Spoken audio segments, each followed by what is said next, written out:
les êtres les plus heureux de la terre. Mais on ne le sait pas.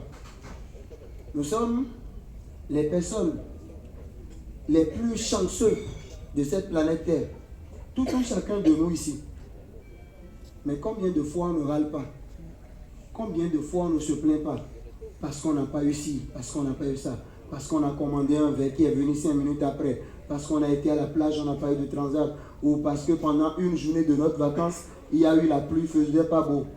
Combien de fois on ne se plaint pas? Parce que le voisin a une nouvelle voiture et moi j'ai toujours ma vieille voiture. Parce que mon chef gagne et moi je gagne moins. Parce que le président gagne plus et moi je ne gagne pas beaucoup. Combien de fois on se plaint pour tout ça?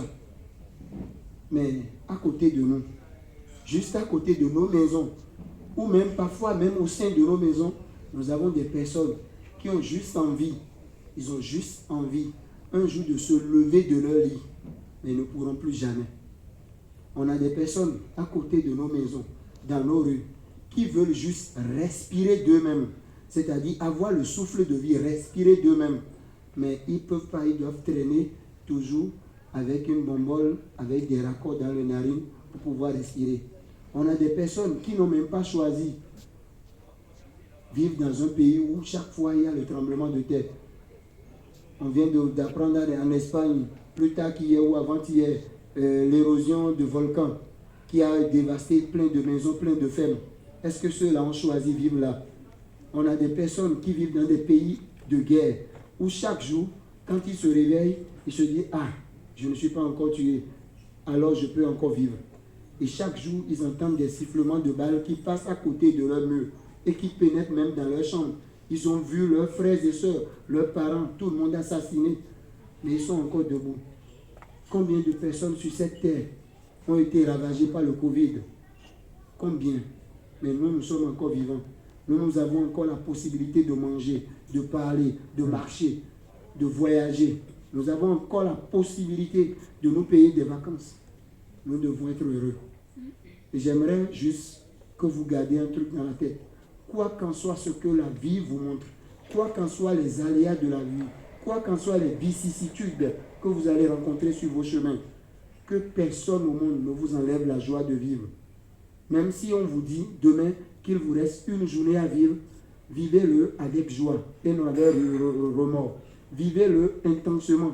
Parce que une seconde de votre vie, c'est la chose la plus chère que beaucoup de personnes cherchent et ne peuvent pas en avoir.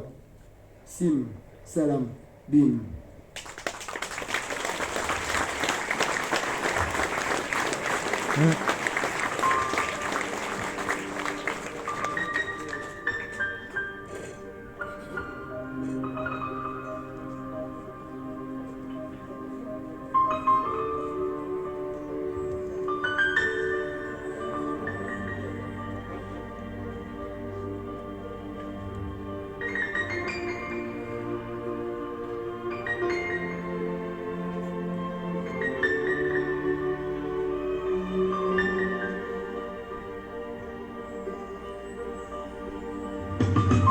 L'homme,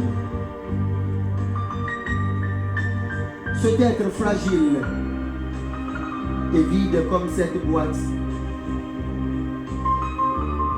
quand il rencontre son âme sœur, son cœur s'enflamme. Quand il ne sait pas s'y prendre en amour, ses flammes s'éteignent. Pour renouveler la flamme, oui, pour renouveler la flamme, l'homme a juste besoin de remplir la boîte.